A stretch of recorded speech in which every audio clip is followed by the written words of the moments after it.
One of the least told British Leyland stories is its involvement and eventual destruction of Innocenti, an Italian manufacturing giant turned subsidiary of the British motoring empire. This Italian manufacturer would peak in the early 70s, being only second in car sales in Italy to Fiat. But thanks to a chain of unfortunate events, this would soon change. Innocenti would be responsible for some incredible cars like the Mini di Tommaso Turbo, a new version of the AROnline masterpiece, updated for the 70s, and what some say should have been adopted in wider markets, representing another missed opportunity for British Leyland. But it was all going too well. BL would start getting cold feet after the Innocenti Mini surged in popularity, threatening to cannibalise car sales, causing BL to pull engine supply to stifle the new car's promise. This is the story of British Leyland and Innocenti, how Italians took some British cars and made them even better, to how the Allegro became the final nail in the coffin, ending one of British Leyland's best overseas partnerships in disaster. Hello everybody and welcome to this video. If you're not subscribed already, please make sure to do so. It really does help me out when you get to see more of this. More history videos, more cars and conversions uncovered, and more projects like 2600R, my Rover SD1 6-cylinder like no other, and my Ford Cortina Mark III project, with updates to follow on both of those soon. This video is on British Leyland's Italian partnership with Innocenti and how the new Mini from Innocenti threatened BL's export sales, leading to a fruitful relationship turning sour, and BL allegedly trying to sabotage its own former partner. What do you think of the Innocenti Mini and the Innocenti Regent? Do you think the new Mini could have saved BL in the 70s? And do you think the Regent, the Allegro for Italy, was a complete disaster with its Italian electrics? Drop a comment below and let me know. Drop a like on the video if you liked it, but without further delay, let's get into the story of Innocenti and British Leyland. To understand British Leyland's later Italian partner, we need to go back to its humble beginnings. Founded in 1931 by Ferdinando Innocenti, the company would begin its journey by manufacturing steel tubing, and later would create a patented scaffolding system. In 1939, the Second World War would begin. Innocenti, as most manufacturers do, would switch to war production, but this would lead to all of their manufacturing plants being destroyed. Following this, post-war Italy would begin to offer grants to companies to rebuild.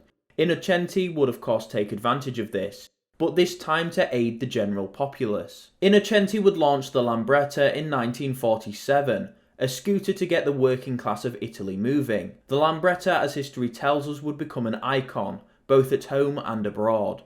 As the 40s turned to the 50s, Innocenti would begin manufacturing car body presses for Alfa Romeo, Fiat, Ford, Lancia and VW.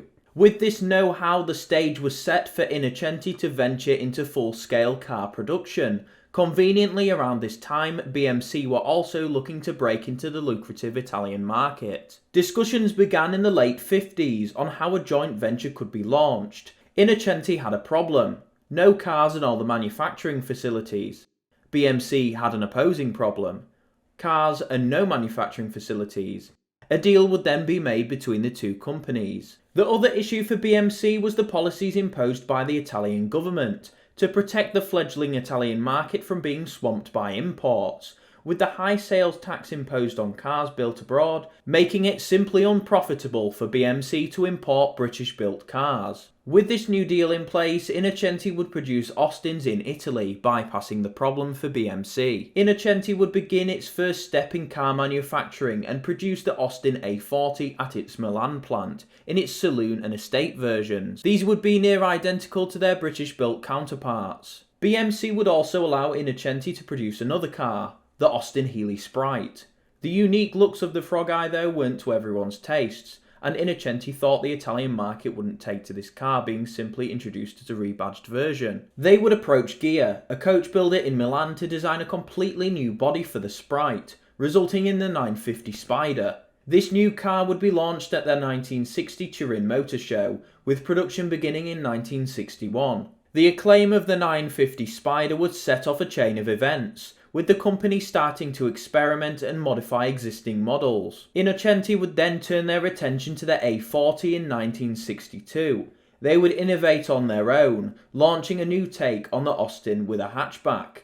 These models would prove highly successful, with 67,000 being sold. In 1963, after the highly successful A40 joint venture, another car would be launched from the BMC catalogue, the UK's best seller, ADO16. Innocenti would offer two variants of the 1100 and 1300, the Morris IM3, with new headlamps, grille and interior, powered by the twin-carb MG 1100 engine. The lower end of the range would be occupied by the Austins, the i4 and i4S. These cars were essentially the Austin 1100 built in Italy, with the Italians never seeing the 1275cc version of ADO16. Meanwhile, agreements were being signed for another one of BMC's greatest hits, ADO15 the Mini.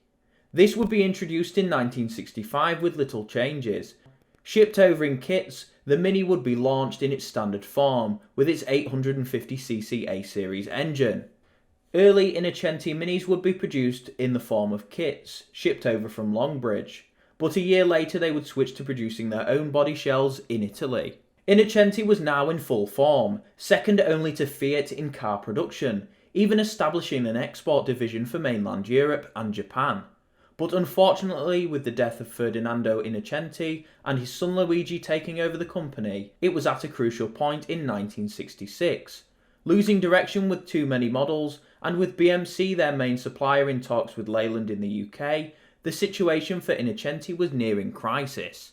In 1968, British Leyland would form, and 4 years later, after the turmoil at home, BL thought it was time to get a piece of the action abroad, taking over Innocenti for £3 million in 1972. BL, thanks to the takeover, inherited a large industrial network and direct access to the lucrative Italian car market. But there was a problem. Old models, management woes, and a loss of direction meant BL were going to need to be a bit more hands-on. British Leyland's financial controller, Geoffrey Robinson, would be sent to Milan. Geoffrey was so impressed by the work the Italian firm had been doing, it would lead him to speak with BL's chairman, Donald Stokes, and thanks to Stokes' high regard for Robinson, he was appointed as the man to turn it all around for BL's new Italian arm. It wouldn't just be a takeover, there would be a new project in the works. Considering the turmoil at home, funding would be granted for Robinson's and Innocenti's new pet project, a brand new Mini. Something that had begun with the 9X in the UK, but had sadly been given the boot for the UK market. The backdrop for this project would be grim. It wasn't just a new car. The future of the company hinged upon the project's delivery and success. The Fiat 127 launched in 1971 was taking off, and the Auto Bianchi A1112, the first ever Super Mini, was also making Innocenti's offerings look dated. To stem the bleeding market share, a new car was needed. Innocenti were ahead of the curve even before the BL takeover. In around 1968 they had already begun styling the new Mini, known as the 750, styled by Michelotti. This, in the wake of the turbulence of the company and its partner, would be shelved. This concept would be explored again, the new Mini, codename P53. This new car would be a rebody of the original Mini, with Bertoni being appointed to style the new Mini's body. The Italian car market was at the time under the same influence as the British one, the Super Mini revolution. Geoffrey Robinson would personally be involved in the project in an attempt to keep the BL bureaucracy at bay. The new car, christened the Mini 90L and 120L, would be mechanically near identical to the Mini, but the cooling arrangement would be changed with a new front-mounted radiator and electric cooling fan. The interior and exterior would be a complete departure. Marcello Gandini would style the car, creating the new Mini, which some have dubbed one of the biggest missed opportunities for BL in the early 70s, a nearly ready-made Mini replacement. Before the new car could be launched, British Leyland would need to revamp the current range. The ADO16 based cars would be discontinued to launch a new invasive species, the Innocenti Regent, known at home as the Austin Allegro. The new Allegro would not go down well with the Italians, even with the subtle refinements. A new grille, seats, instruments, and now the inclusion of famed reliable Italian electrics. The car was just not up to scratch, and at home the Allegro was doing bad, but the Regent made it look like a success story. There was a saving grace, however, for Innocenti. The new Mini would be launched in 1974. The team had done it. They'd done what their parent company couldn't, modernised the Mini to break into the super Mini market. British Leyland were paying close attention, of course, and talks were started to explore the car's introduction to the UK, but BL were on the ropes. The Rider Report would be published the next year in the wake of poor industrial relations, decaying machinery and management issues. British Leyland would be more broken than usual in 1976. The disaster that was the Regent would be discontinued with only 11,000 units produced. British Leyland would go bankrupt in May of that year and be bailed out by the taxpayer. Sadly, with no cash and the Allegro's failure in the Italian market being cited, Innocenti needed to be disposed of. The possibility of the new Mini being launched in the UK was now zero. The new Mini in Italy and on the continent was doing incredibly well, even outselling some of BL's export offerings. But it was time for BL to pull out. The Italian government would help broker a deal between BL and Di Tommaso, and Innocenti would be passed back into Italian hands, with BL retaining a 5% stake. In 1977, improvements were made to the Mini Di Tommaso. It would be launched with new plastic bumpers and a complete rebrand. For BL though, this was bad news. The new Mini was beginning to eat up sales of their cars in Europe, and with their sales beginning to falter, and new dealerships in the UK now importing the Italian Mini, it was only a matter of time before the BL dream in the 70s turned into a nightmare in the 80s. Near the time of the Metro's launch, BL and Innocenti's deal of engine supply ended,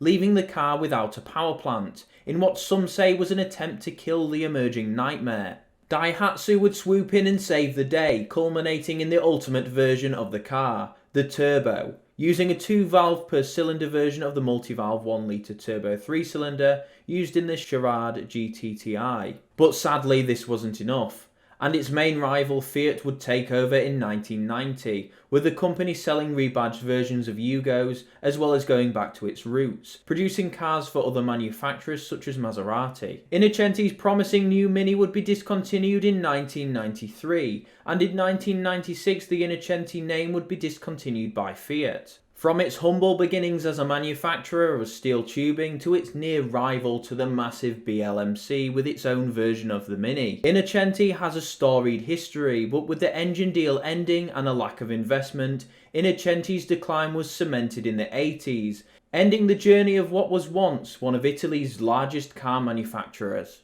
Innocenti's story with BL is incredible, from partnership to rivals. What do you think of the Innocenti Mini? Would it have been a success in the UK? And do you think BL intentionally sabotaged its own partner? Let me know in the comments below. But as always, thank you for watching, keep watching, and remember to subscribe for more of this, and I'll see you in the next one.